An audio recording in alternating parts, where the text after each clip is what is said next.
Welcome to the Informed Pregnancy and Parenting Podcast. I'm your host, Dr. Elliot Berlin. It's my honor today to chat with a very special guest who will share her unique fertility and pregnancy journey. As a woman who had sustained a spinal cord injury in her youth, she had important things to consider when navigating her reproductive journey. A native of the Pacific Northwest, she studied psychology and is currently a working therapist. She's here to chat all things pregnancy, motherhood, and shattering the stigma surrounding non-conventional pregnancy. Meaghe Kelleher, welcome to the podcast. Thanks for having me. It's a true honor. So I will just say from the beginning for listeners, it's going to be part one of a two-part podcast because there's a lot to talk about here. And as Meaghe told me when she started looking for information for unique pregnancies after spinal cord injury, there was very little information available. And I think for both people in the same situation and for other people, it's really important to have information that's not currently widely available. I even had a patient with the same scenario, and I knew very little and I learned a lot from her. I think everybody will learn a lot today from you, Meaghe. So let's start at the beginning. Where are you from? I'm from Ellensburg, Washington. It's a small town, kind of right in the middle of the state. A lot of apples? We are famous for our rodeo, actually. Oh, really? More rodeo than apples? Yeah. Apples are more like Yakima, which is kind of south of us. Oh, I could travel up and get some apples and hit the rodeo and come home. You'd have a great time. Okay. So you had a spinal cord injury when you were very young. Yeah. When I was 9, I fell off some playground bars and suffered a C345 injury. And at that time, in the moment, did you realize how substantial the injury was? No. When it all happened, it was very strange just because I was so young. I don't think I understood the impact of what it actually meant. So I was just looking to go out and play and continuing to be a kid, and that kind of stalled it for a little bit. Sure. I mean, do you remember the fall? I remember, so I was hanging by my knees, upside down. I was a gymnast when I was younger, so doing tricks all the time. So it wasn't anything abnormal. I was hanging by my knees, and then all of a sudden I just remember being face down on the ground in the cedar chips, that they have under. Underneath. Yeah, and then, being in the ambulance, being helicoptered, there's these brief flashes of it. And do you know how high you were up off the ground? So I don't remember. I wasn't extremely high off the ground. It's those playground bars that, there's the lower level, a middle, and a high one, and I was on the middle one. I never went over the lower one. And then, did you land on your head? Yeah, I'm pretty sure I landed on my head, and I was kind of in a face down position, if I remember right. So I don't even know what happened. I'm a big believer that everything happens for a reason, and that one I don't have a logical explanation for how I fell. It's just, it had to happen, I guess. Were there other people around? Yeah, I was with my really good friend, Jen, and she was there and she helped me get help for me. Mm-hmm. Yeah. And then you mentioned helicopter. Is that because where you were, there wasn't a substantial trauma unit? Yeah, it's a fairly small town, and so I was airlifted to Harborview in Seattle. Okay. And how did things progress when you got there? I think I was in surgery pretty soon. I don't have very good memories of it. It's kind of in and out. And then I was transferred to Children's Hospital for the recovery portion of it. I think I was in that hospital for 2-3 months. Wow. When they did the surgery, when you came out of surgery, were they giving you ideas on what long-term effects you would have? Yeah, and I think they were telling me that stuff all the time, and just being a kid, I was like, well, when can I go play? I don't know. I remember just being like, yeah, why are you talking to me? I gotta go. But I think they were trying to be like, no, this is going to look different when you come home. And how was that transition back home? Well, my family is amazing. So I think I've had one of the better transitions. They're just, super supportive and willing to do anything to support each other. All right. So to what extent were the injuries, and how did the new picture look for you? What were you able to do or not do? I was pretty immobile from the beginning, and then slowly as I recovered, I gained more strength, more ability. But in the beginning, I couldn't even itch my nose.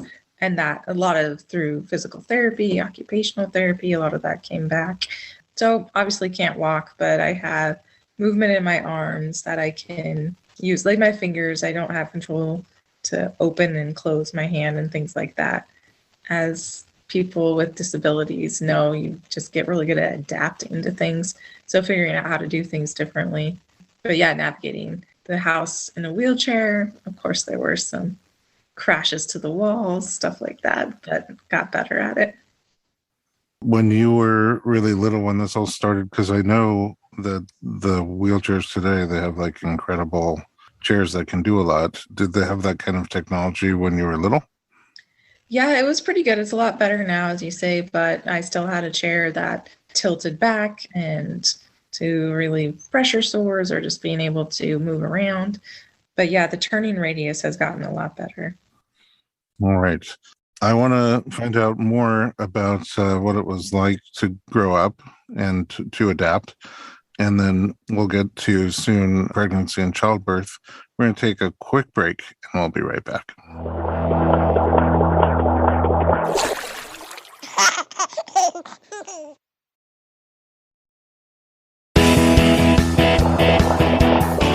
Welcome back to the Informed Pregnancy Podcast. We're talking to Meaghe Kelleher. All right. So once you figured out what you had to work with, I mean, at 9 years old, you're just still in middle school. How was that, going back to school for you? It was really bizarre leaving school one day able-bodied and coming back one day in a wheelchair. So it was just strange to navigate that. Over time, it became more normal. But in the beginning, it was very much just all the things I couldn't do because I was so used to doing so much. Right. I mean, imagine as a gymnast, you did a ton with your body and more active than most. Yeah. So the contrast for you must have been bigger than it would be for other people. Yeah. I come from a really super active family, swimming, gymnastics, football, basketball, you name it. So yeah, that was a big chunk of hobbies taken away. So figuring out, what else do I like to do? Yeah. So first of all, are there active things that you can still do? And also what hobbies replace those things? I got pretty into drawing. I got really into TV shows and making little movies, things like that. Spending time with friends, of course. A lot of my time ended up being spent just being an observer, really paying attention to people because a lot of times I wasn't the one getting to interact. So I was the one on the sidelines, but I think it helps me become more empathetic, more aware, more keen to details. It helps me in my job today as a therapist. So that became an odd little hobby, I guess. It makes sense. A therapist who really is observant can really pick up a lot. In addition to all the training and skills that you have, it's just your mode of operation is to be looking and listening and picking up on things. Got really good at that. Yeah, it's an extra cool skill for what you do. Do you do exercises? And by high school, I imagine the injuries that you have were set. They weren't going to change too much. In high school, were there things that you need to do or want to do? And also, are there things that you get to do? Like as an active person, are there organizations or resources available for you to be able to be active in whatever ways you're able to? Yeah, so I do a thing called a standing frame. I'm not sure if you're familiar with it, but No. It's just a pretty basic device that helps you stand up. And so that's really good for circulation and bone density. So I try to do that for, if I can, an hour every day. And I've done that since my injury. So that's been really helpful. It's not really aerobic or anything, but it gets the blood flowing. I also have an arm bike. So it's similar to a bike that you do with your legs. It's stationary though. And I do it for cardio for my arms. And I've been doing that for lots of years. In terms of any sports, I can kind of play tennis with my husband a little bit. It's nothing like, I don't know, I wouldn't win any awards for it, but I bet you would. It's fun though. So I like that. And my dad's really into fitness. So he's always helping me come up with different ways to, tie stretch bands to do kind of workouts and stuff like that. So kind of being innovative with that stuff's been fun. Do you have some use of your legs? I can move them a little bit, nothing to the effect of putting like weight on them to stand or anything. But if I need to kind of move my foot, I can move it a little bit, or I can lift my leg up if I need to kind of wiggle, but nothing big. Do you have sensation? Yeah, so that's the thing that I think when I meet any doctor, they like don't believe me at first because with that injury, it is incomplete, so it wasn't completely severed. But most people, lose sensation a good chunk of it. But I can feel all the way to my toes. I can feel if something's in my shoe, all that stuff. So that's been I'm really thankful for that still being Yeah. intact. All right. Again, I'm so grateful to you for how open you are. And I would love to continue the journey. We're going to just take another little break and we'll be right back.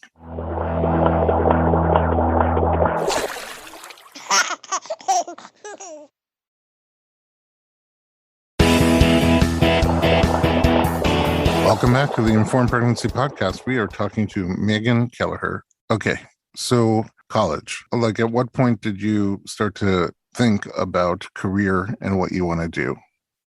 That's a good question. I always knew I wanted to major in psychology. I was really into forensics and things like that in high school. And yeah, forensics and psychology. So I declared right away psychology when I went to college.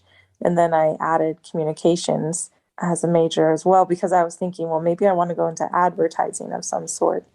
And then once I graduated, it was really hard to find a job with an undergrad and those degrees. Great degrees, but usually, at least from my experience, it needed to go further in education to really get a job in a field that I really wanted to do. And so I ended up deciding, what's a job where I sit a lot? And I thought, well, a therapist, actually, I'm suited for that one. And it sounded really interesting. So that's what I ended up studying in my master's program, counseling psychology. And that's what you do. You're a therapist. Mm-hmm. Sometimes it seems, I guess this is what we said before, is that I feel like sometimes therapists are, after sitting all day, just very antsy in the seat, but you're used to it. So were there challenges in doing a graduate program through college for you?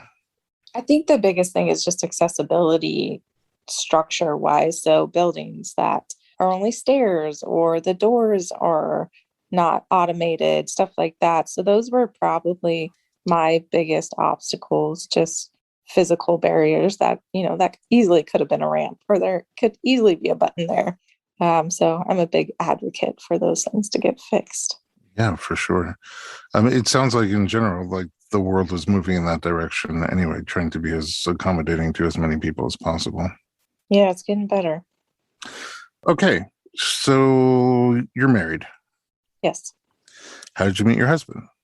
We actually met in the 5th grade. Whoa. Yeah. It's not as sweet a story as that sounds, though, because we did not talk to each other. And it was very much the boys against the girls in 5th grade. So I met him in 5th grade, but we didn't start dating until I was like 19 or 20. We reconnected through a mutual friend. How was dating? It was fun. I liked it. My husband's just a really great person, so it was easy.